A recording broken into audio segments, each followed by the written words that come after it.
Something just broke in Washington. Not a law, not a poll. The chain of command. I'm sitting here witnessing the most powerful political machine on earth, the American presidency, get openly demolished by a central banker from Ottawa, and nobody appears to truly understand what just transpired. Let me be direct. This isn't a commerce tale. It isn't a Canada-US story. This is a story about power, who possesses it, who just lost it, and why the world will never look at Washington the same way again. What I'm about to show you in the next few minutes will radically revolutionize how you comprehend the geopolitical chessboard that's being remade in real time.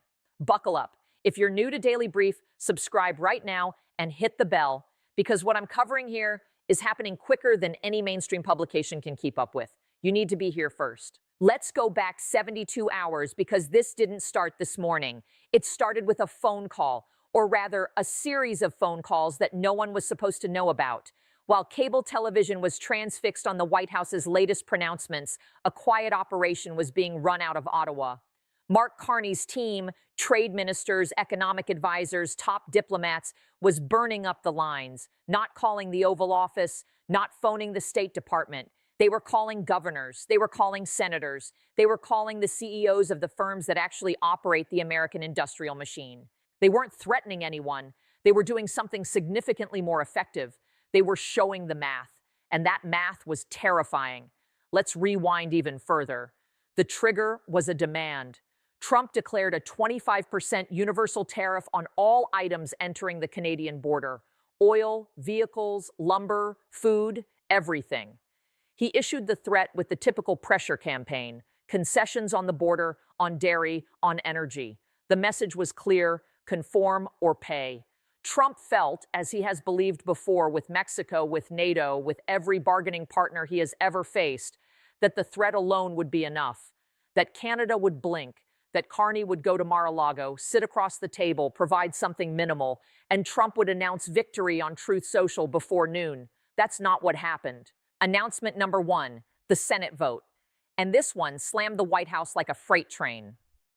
At approximately 2 p.m. Eastern Time, the United States Senate passed a bipartisan resolution. The final vote, 74-26. The resolution invokes the National Emergencies Act and strips the president of his unilateral ability to impose national security tariffs, so-called Section 232 tariffs, on Canada without explicit congressional permission. Let that sink in. Section 232 has been Trump's trade weapon of choice for years. It's the clause that lets a president circumvent Congress totally by invoking national security. Trump used it on steel. He used it on aluminum. He tried to use it on Canada last week. And now, Congress locked it in a cupboard and swallowed the key. 74 senators. In current political climate, the most divisive in modern American history, you cannot get 74 senators to agree on anything. But they agreed on this. 25 Republicans broke with the president, not the typical suspects, not the chronic dissenters. We are talking about senators from deep red states, senators who rely on Trump's endorsement for their political survival, senators who have backed him on immigration, on the judiciary, on foreign policy. They walked onto the Senate floor and voted against him. One Republican senator from the Midwest was overheard leaving the chamber. His statements were caught on a live microphone. He said, "I can't sell a depression to my constituents," just to make a point.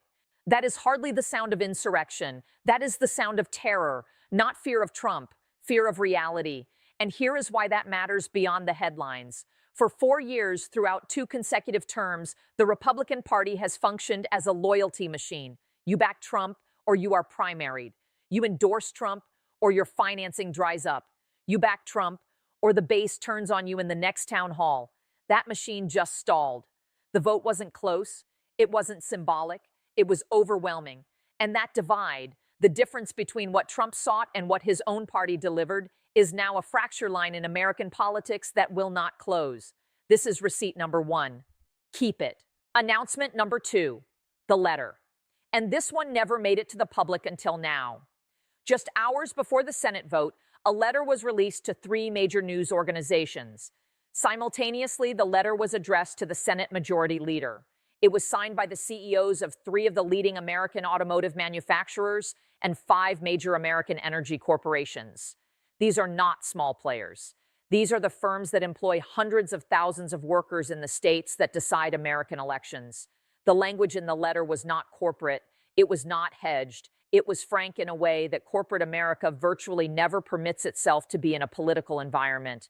According to Reuters, which acquired a complete copy of the letter, the executives warned that if the 25% Canada tariffs were allowed to take effect Monday morning, assembly lines in Michigan and Tennessee would be compelled to suspend operations within 48 hours. They warned that gas prices across the Midwest would soar by at least 40 cents per gallon overnight, with no gradual increase. And they contained a statement that apparently stopped several wavering senators cold. They wrote, and I'm paraphrasing here since the legal jargon is dense, that this was not a negotiation tactic. This was a supply chain breakdown, a structural failure, not a bluff. Here is what the letter didn't say explicitly, but what every senator in that chamber understood. Carney's crew helped develop it. Sources close to the Canadian PMO, speaking to the Globe and Mail on condition of anonymity, acknowledged that Canadian trade officials had been in direct communication with economic teams at some of the signature corporations. They didn't draft the letter, but they made sure the appropriate data was in the right hands at the right moment. Canada didn't lobby Congress.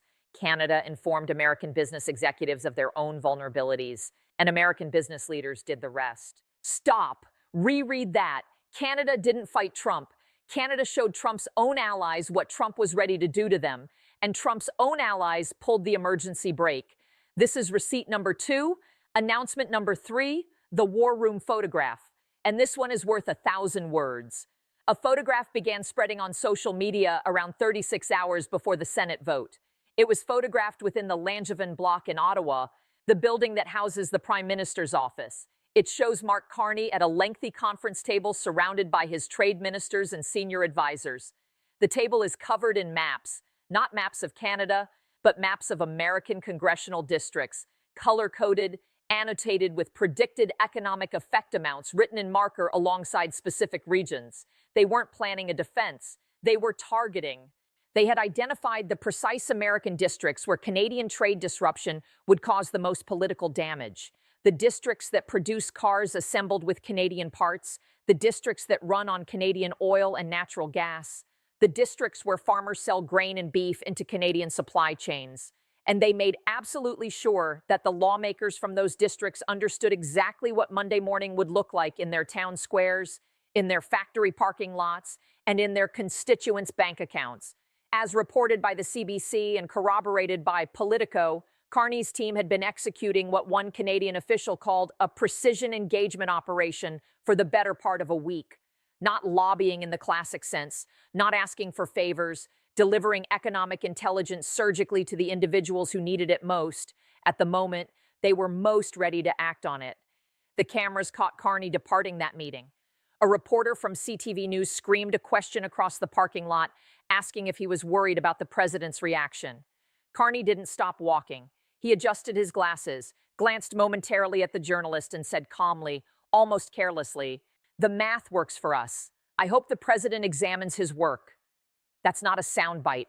That's a comment from someone who already knows how the narrative ends. This is receipt number 3.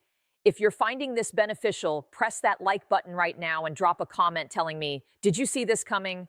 Because most people didn't. I want to know if Daily Brief subscribers were ahead of this one. Now let's speak about what's really happening inside the White House, because the vote is only half the story. The other half is what it indicates about the internal fissures of the Trump administration. Trump is upset. His press secretary, speaking to reporters on the White House lawn within an hour of the vote, termed the Senate resolution an act of legislative sabotage. The word treason emerged in an official White House statement, not in a tweet, not at a rally, but in written official White House communications. That is extraordinary. That is a president labeling members of his own party traitors for exercising their constitutional authority. Understand what that tells you. Trump's inner circle realizes this is serious. They know 7426 cannot be spun. They know the corporate defection can't be minimized. So they are going directly to the nuclear rhetorical option, loyalty framing, since it's the only weapon they have left that doesn't involve Congress. And that tells you something basic about where the power balance now rests. The White House is in a position that Washington insiders are describing off the record as controlled hysteria. Senior advisors are apparently split into two camps. One faction, driven by economic nationalists, is calling for executive action to find a solution. The opposing group, apparently comprising several top advisors, is asking the president to accept the result as a tactical retreat and turn to other causes. According to Bloomberg, which spoke to two senior White House officials on background, the internal discussions have not been going well. There is another dimension here that most analysis is missing. Trump's trade architecture was created on the assumption that no one would call the bluff. The entire system of Section 232 threats worked because no one ever took it to a Senate vote. The moment Congress voted, the curtain came down. The wizard is there in plain sight. And every adversary, every ally, every trading partner on Earth just witnessed it happen on live television. Europe is watching, Japan is watching, South Korea is watching, and Beijing, let's be frank, Beijing is watching very, very carefully. So who is Mark Carney really? Because you cannot understand this conclusion without understanding the man who engineered it. He is not a traditional politician. He doesn't come from a family dynasty. He doesn't have a career built on rallies and retail politics. He is a central banker. He ran the Bank of Canada. He ran the Bank of England. Mark Carney was at the table throughout the 2008 financial crisis. He steered two G7 economies through the most tumultuous era in modern financial history. He doesn't read political tea leaves. He reads balance sheets. He reads bond spreads. He reviews systemic risk evaluations. And when Donald Trump looked at Canada and saw a target, Mark Carney looked at the United States and saw a leverage map. Carney's technique was never aggressive in the way Trump's was.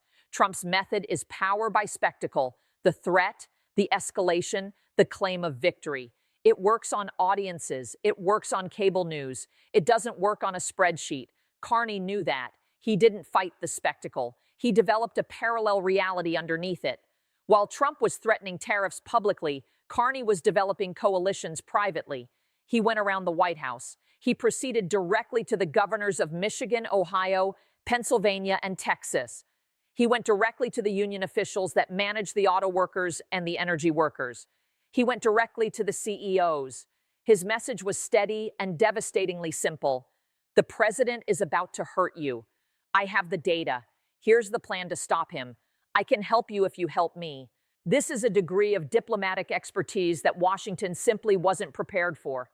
They are used to foreign leaders who come to the White House and ask gently.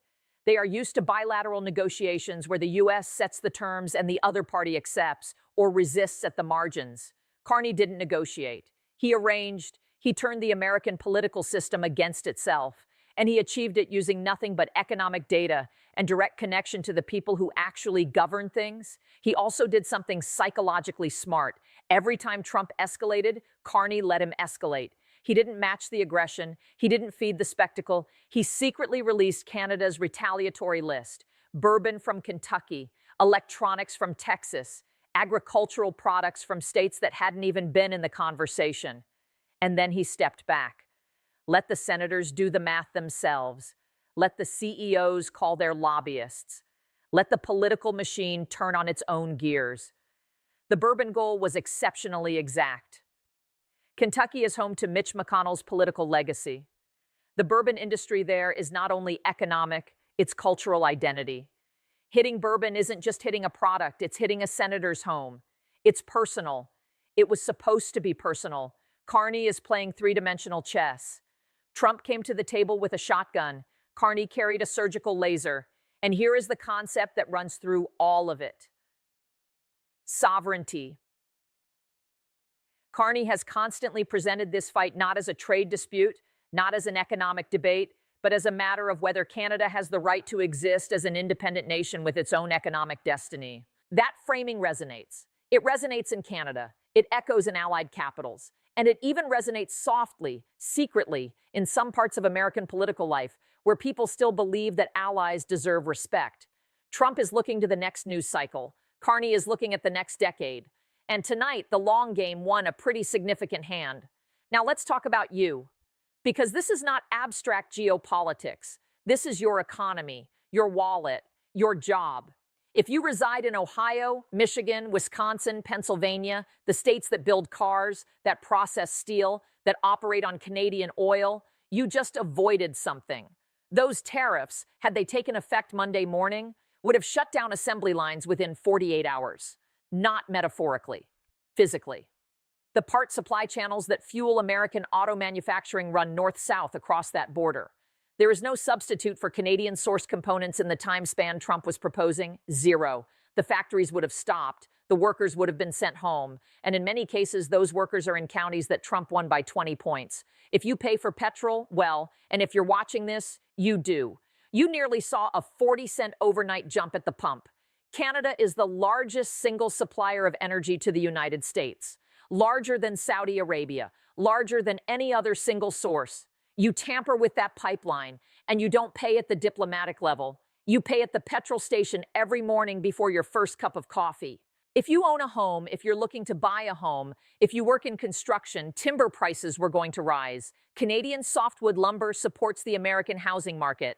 With the present housing affordability problem, a lumber tariff shock would have hit on top of a market already in severe condition. The decision today didn't merely stop a trade war, it stopped a cost of living catastrophe that was 3 business days away. But the greater picture is this: something structural just moved.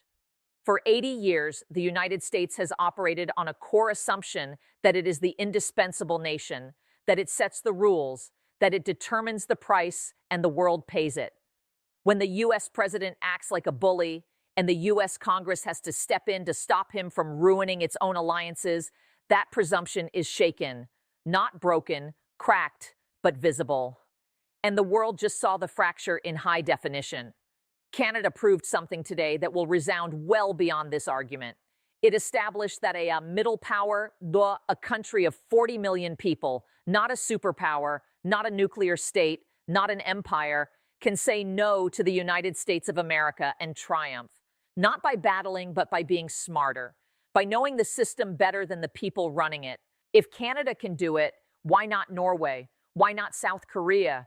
Why not the Gulf states? The playbook is now public. The leverage points are documented. The coalition building plan is out in the open. Every capital that has been on the receiving end of American economic pressure just watched a tutorial in how to push back. That is a seismic shift in global power dynamics, and it happened in a Senate chamber this afternoon. Now let's speak about what comes next, because this is not over, not by a long shot. I see 3 roads forward, and none of them are comfortable. Path 1, the workaround. This is the most likely scenario, and it has probably already started. Trump cannot use Section 232 tariffs on Canada anymore. Congress took that weapon, but he has others. He can order heightened border security inspections, legitimate on paper, disastrous in practice, that bring commercial traffic to a crawl. He can invoke additional executive authorities. He can tell federal agencies to make life tough for Canadian enterprises operating in the U.S. He doesn't need fresh tariffs to generate economic suffering. He merely needs to weaponize existing bureaucracy. Expect delays at the border, permitting issues, a slow-motion squeeze that doesn't provide Canada a simple legal target to oppose. Path 2, the legal war. The White House is actively examining whether to oppose the Senate resolution in federal court. If they contend that the National Emergencies Act grants the president powers that exceed congressional limitation in trade concerns, this goes to the Supreme Court. That generates 6 to 18 months of total legal uncertainty. Markets hate uncertainty more than they detest negative news. Businesses freeze investment. Supply chains go into contingency mode. The economic cost of a prolonged court struggle could ironically wind up nearly as bad as the tariffs themselves. This is the slow bleed scenario. Path 3, the pivot. This is the least likely option and needs political self-awareness that this White House typically struggles to display. Trump could declare victory, claim that the Senate vote was truly a result of his negotiating power, say Canada made concessions, fabricate some, embellish others, and announce that because of his smart tactics, the tariffs are no longer necessary. He has done this before, with Mexico, with USMCA. The mechanism is familiar. The problem is his own social media feed. As of this recording, he is not turning. He is escalating. He is attacking the senators who voted against him by name, threatening primaries, promising to defund infrastructure projects in their home states. A wounded political animal is the most dangerous sort. Carney understands this. The Canadian military is still on elevated alert. The trade war chambers in Ottawa are not celebrating. They realize the opening battle is won. They realize the fight is still going.